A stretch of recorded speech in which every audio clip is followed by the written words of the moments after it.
oportunidade que o Senhor nos dá, podermos desfrutar da Tua palavra, junto com os irmãos. Ó Senhor Jesus, venha nos dar um coração de servo, disposto a ouvir e a obedecer. Queremos praticar a Tua palavra, Senhor. Ó Senhor Jesus, amém. Dando continuidade ao estudo desse livro, hoje nós estamos concluindo a última lição, a mensagem número 4, intitulada Encher-se do Espírito para a vida conjugal. Vamos repetir? Encher-se do Espírito para a vida conjugal. O Senhor dá muita importância para a família. Um dos 10 mandamentos é: não adulterarás.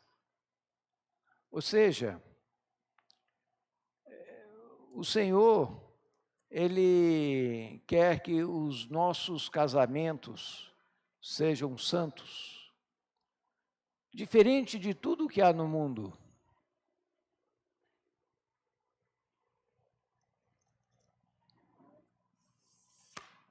Isso aqui é uma folha de papel. Imagine que fosse uma fotografia. Vou usar o exemplo da irmã Terezinha, por ser a mais idosa entre nós. Imagine que seja uma fotografia do seu pai. Você tem muitas fotografias do seu pai? Não. Nenhuma. Então eu descobri essa fotografia do seu pai. Agora, qual é a sua atitude se eu fizer isso?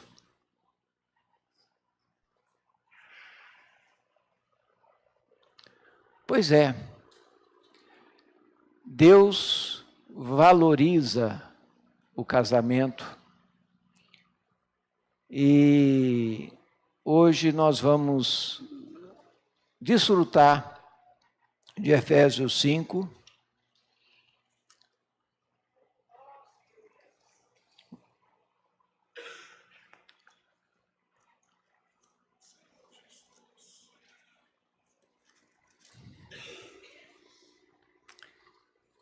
Nós vamos ler Efésios 5,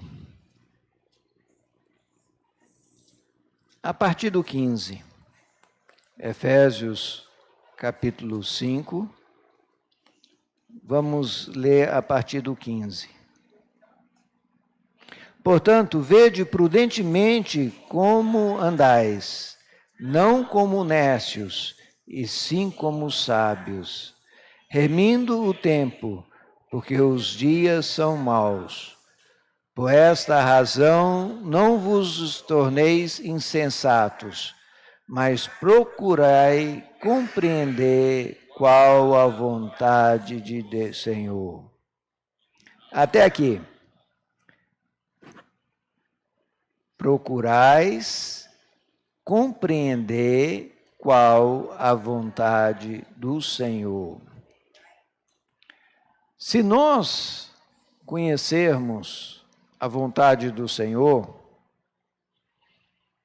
nós vamos estar andando de maneira segura. Imagine que eu convide uma pessoa para minha casa e eu faço um churrasco. E na hora eu descubro que a pessoa é um vegetariano. Então, se você quer agradar alguém, você tem primeiro compreender qual é a vontade dela. Você quer conhecer, agradar a Deus? Você precisa conhecer a vontade dEle. Caso contrário, você pode estar ofendendo. Então, ponto 1, precisamos, né? Nosso objetivo é fazer a vontade de Deus. E para isso, nós precisamos conhecer a sua palavra. Nós vamos ler agora dos versículos 18 ao 21. E não vos embriagueis com o vinho, no qual há dissolução, mas enchei-vos do Espírito, falando entre vós com salmos, entoando e louvando do coração ao Senhor, com hinos e cânticos espirituais, dando sempre graças por tudo ao nosso Deus e Pai, em nome do nosso Senhor Jesus Cristo, sujeitando-vos uns aos outros no temor de Cristo. Então aqui o apóstolo Paulo fala, não vos embriagueis com vinho, no qual há dissolução. O vinho, ele traz uma alegria momentânea. E aqui ele representa os vários vinhos que há no mundo, vários desfrutes. Nós podemos procurar satisfação em muitas coisas, mas a solução está no versículo seguinte.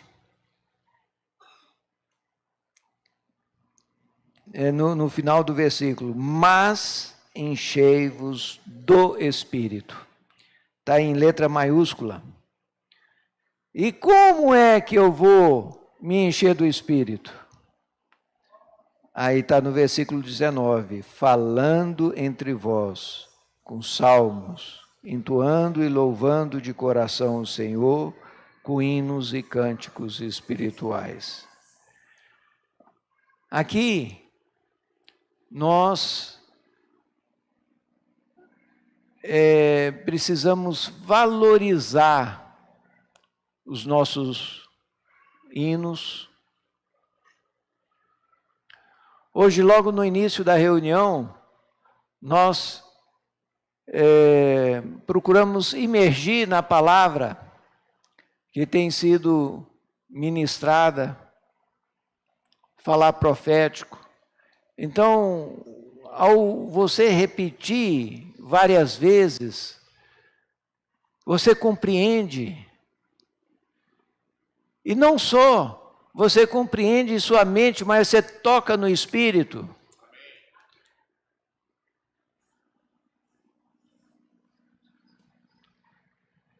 Mas enchei-vos do Espírito. Aqui nós podemos também olhar na carta de Paulo aos Colossenses.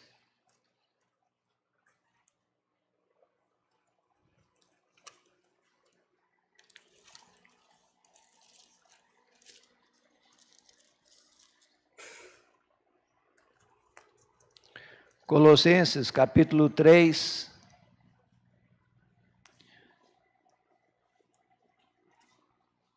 versículo 16, fala assim: habite ricamente em vós a palavra de Cristo. Instruí-vos e aconselhai-vos mutuamente em toda a sabedoria, louvando a Deus com salmos, hinos e cânticos espirituais, com gratidão em vosso coração. Irmãos, através do orar, ler, Nós podemos pegar um versículo e fazer daquele versículo a nossa oração. Pegar uma estrofe de um hino e fazer daquela estrofe a nossa oração. Nós assim vamos imergindo na palavra. Senhor Jesus. E tudo isso, ele fala, para quê? Para introduzir o assunto da semana.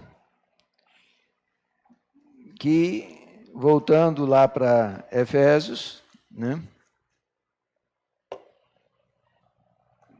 Tá a partir do versículo 22. Fala assim: as mulheres sejam submissas ao seu próprio marido, como ao Senhor. Porque o marido é o cabeça da mulher, como também Cristo é o cabeça da igreja, sendo este mesmo o Salvador do corpo. Os homens geralmente gostam desse versículo, né? 22, fala, as mulheres sejam submissas ao seu próprio marido, como ao Senhor. E aí o versículo 23 fala, porque o marido é o cabeça da mulher, como também Cristo é o cabeça da igreja, sendo este mesmo o Salvador do corpo. Repare bem, o versículo que precede o 22 é sujeitando-vos uns aos outros no temor de Cristo. Aqui, ao mesmo tempo que é dito às mulheres sejam submissas ao seu próprio marido, fala que nós precisamos nos sujeitar uns aos outros, ou seja, a um equilíbrio. Agora, existe uma ordem no universo. Essa ordem está bem explícita em 1 Coríntios 11, versículo 3. 1 Coríntios 11, versículo 3, eu vou ler.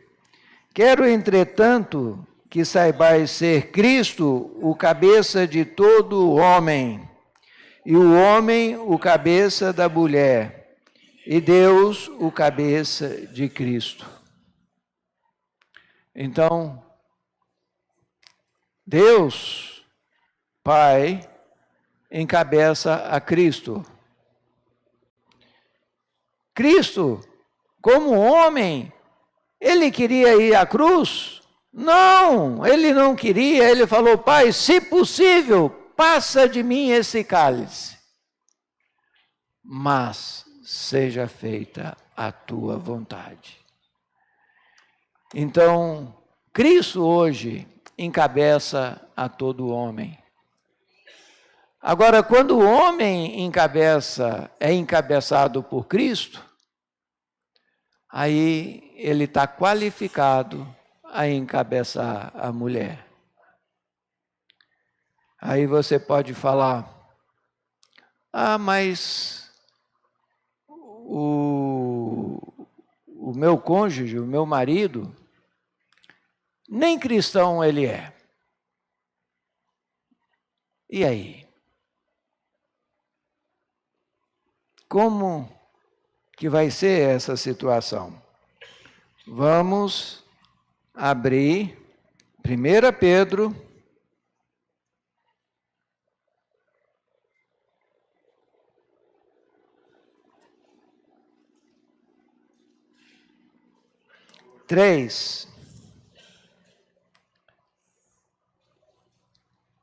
1 Pedro 3, vamos ler a partir do 1. Mulheres, sede vós igualmente submissa a vosso próprio marido, para que, se ele ainda não obedece à palavra, seja ganho sem palavra alguma, por meio do procedimento da sua esposa, ao observar o vosso honesto comportamento cheio de temor, não sendo o adorno da esposa o que é exterior, como frisado de cabelos, adereços de ouro, aparato de vestuário. Seja, porém, o homem interior do coração unido ao incorruptível, trajo de um espírito manso e tranquilo, que é de grande valor diante de Deus. Então aqui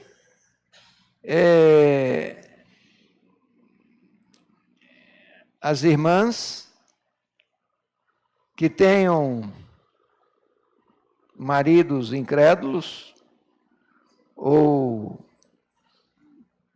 às vezes até um irmão, mas um irmão que não tem tanto desfrute da palavra, que falta encabeçamento de Cristo, aqui está o caminho. É ganhar o marido sem palavras, mas através de um procedimento adequado, ao observar o vosso honesto comportamento cheio de temor. Porque ninguém nos conhece mais do que o nosso próprio cônjuge. O viver do casal é um viver íntimo. E o Senhor aqui, Ele dá o caminho para as irmãs. Não é ganhar no grito, não é através de pirraça, não é através de gritaria, mas é através de oração. Porque você não consegue ter esse viver aqui se não for um viver de oração com o Senhor. Aí o Senhor vai fazer a obra, né? Porque é o Senhor que faz a obra através de nós. Nós somos apenas um canal, um veículo para o rio da graça fluir. E quem faz a obra? É a palavra do Senhor. A palavra, ao mesmo tempo que ela nos ganha, ao mesmo tempo que a palavra nos mostra a vontade do Pai, ela tem uma força em si mesmo. Tanto é que o Senhor, Ele criou o universo através da palavra. Ele falou, haja luz, e houve luz. Então, a palavra de Deus, ela tem poder. Nós precisamos, ao pregar a palavra, usar o mínimo possível da nossa pessoa. É óbvio que todos nós temos características individuais. E o Senhor usa as nossas características. Pedro, ele era um pescador. O que o Senhor falou? Eu vou fazer de você um pescador de homem. Paulo, ele edificava tendas. Ele que edificou a estrutura teológica da igreja. João, ele era um remendador de redes. Quando todos os apóstolos morreram, João, já idoso, ele foi ali remendar os buracos. E assim, o Senhor nos usa, usando nossas peculiaridades, mas depende de quanto nós somos fiéis à palavra do Senhor. Porque quem faz a obra na nossa vida é o Senhor através da sua palavra. Senhor Jesus.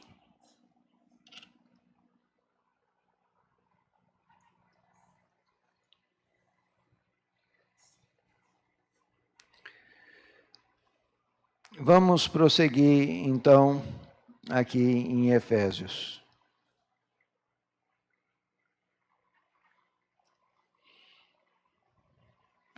Opa, eu estou em Pedro.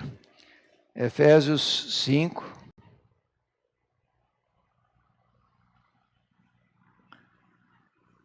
Aqui a coisa vai se complicar.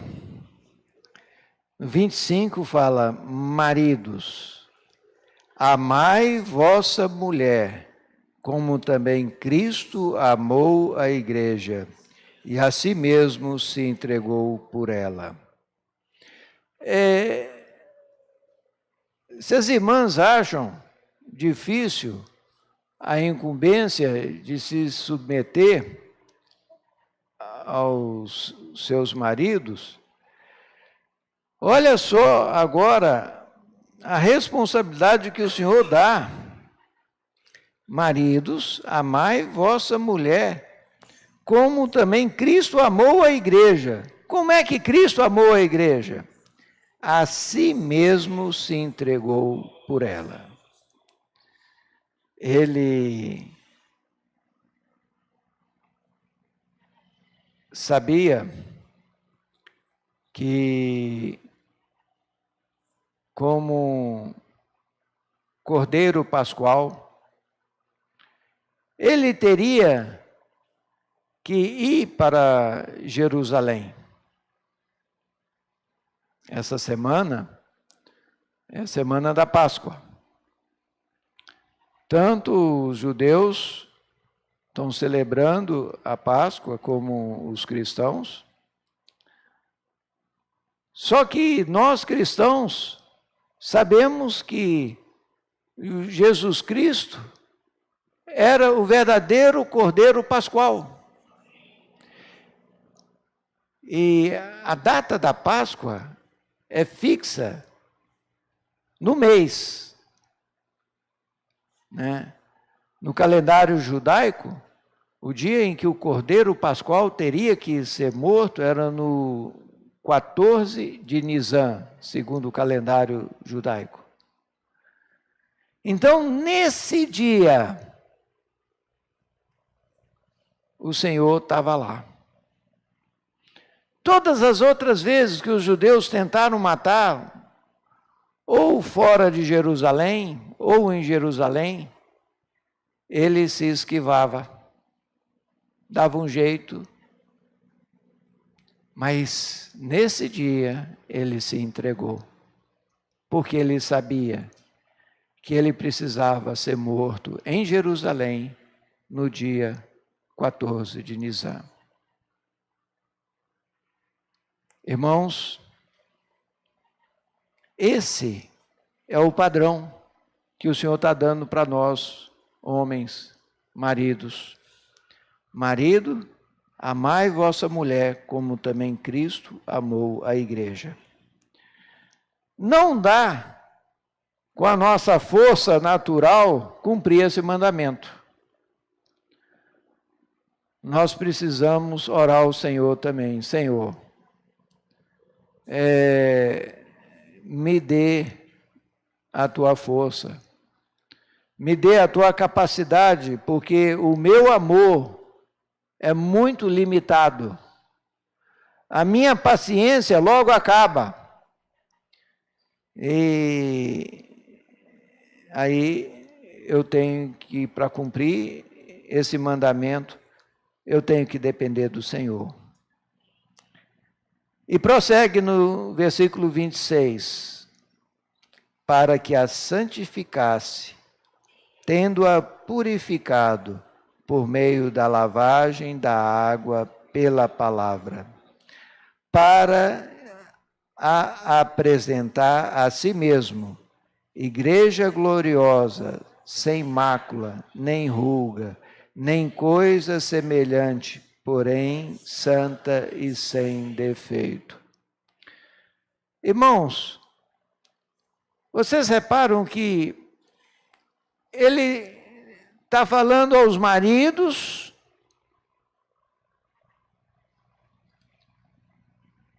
está falando de esposa, para apresentar a si mesmo, agora igreja. Sim. Lembra da figura?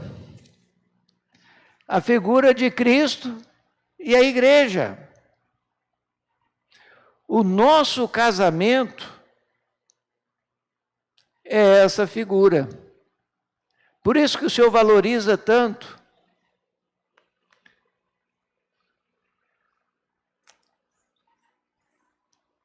Sem mácula, sem mancha, né?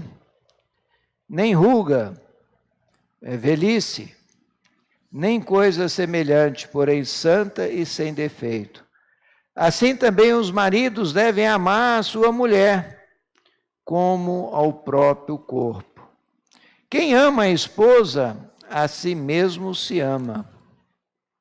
Porque ninguém jamais odiou a própria carne. Antes, a alimenta e dela cuida, como também Cristo o faz com a igreja. Nós estamos falando do viver conjugal, de marido e mulher, ou de Cristo e a igreja? Está falando dos dois. O Senhor, Ele usa essa figura para mostrar que tipo de relacionamento Ele quer. Só que o primeiro casal, Adão e Eva, os nossos pais, eles não conseguiram cumprir o propósito de Deus. Eles falharam em servir e guardar o jardim. Mas hoje, esse segundo casal, esse último casal, ele não vai falhar. O primeiro Adão, ele não guardou a esfera do jardim. Deixou que o inimigo de Deus entrasse ali. Mas o último Adão, ele está totalmente preparado e ele está capacitando a sua esposa. Só que essa esposa não é individual, ela é coletiva. Ela não está mais nua e despreparada, agora ela está ataviada, sendo adornada. E ela também será uma guerreira. Senhor Jesus.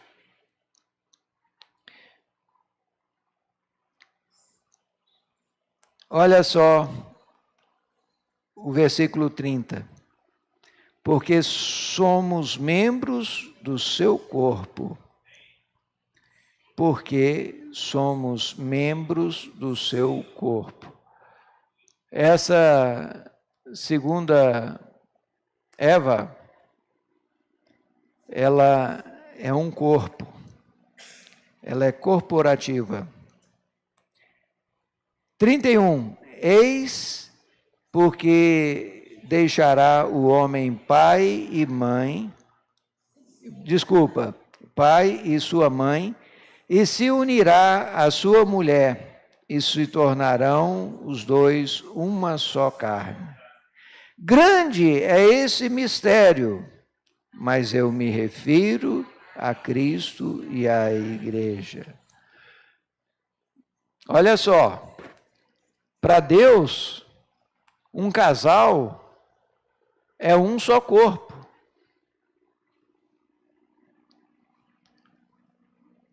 Mas aqui está falando do viver conjugal. Foi grande é esse mistério, mas eu me refiro a Cristo e à igreja. Não obstante, vós, cada um per si, também ame a própria esposa como a si mesmo, e a esposa respeite ao marido. Aí quando a gente fala, não, ele está falando da igreja, agora não, está falando do marido e da esposa.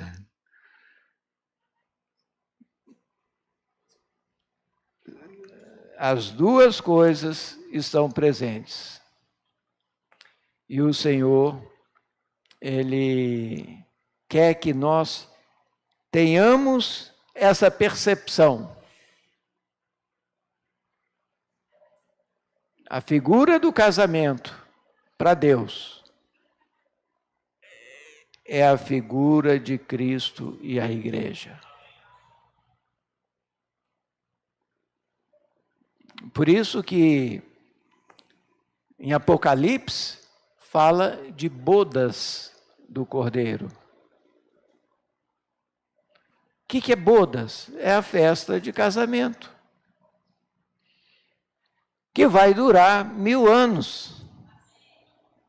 Você quer ser um vencedor? Tem que aprender a usar o sangue do Cordeiro. Não pode amar sua própria vida, da alma. E tem, que ter palavra de testemunho. Aí nós vamos poder estar incluídos nessas bodas do Cordeiro. Eu quero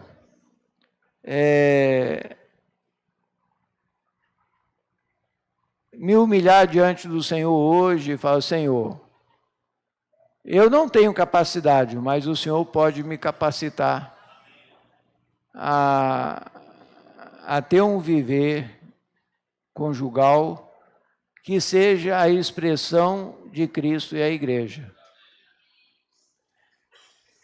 E assim, quando nós conhecemos a vontade do Senhor, a vontade do Pai, fica mais fácil. Antes, você não conhecia, você seguia o curso desse mundo, mas agora você sabe o quanto o Senhor valoriza o casamento. E assim, nós vamos ter um viver santo. Mas para que eu possa santificar o meu lar, o viver, eu preciso me constituir dessa palavra. É por isso que nós valorizamos tanto a palavra, porque é a palavra que santifica o nosso viver. Então, quando eu tomo, não sei se vocês já tiveram essa experiência, você estuda o um texto individualmente, você tem um desfrute, tem um gozo.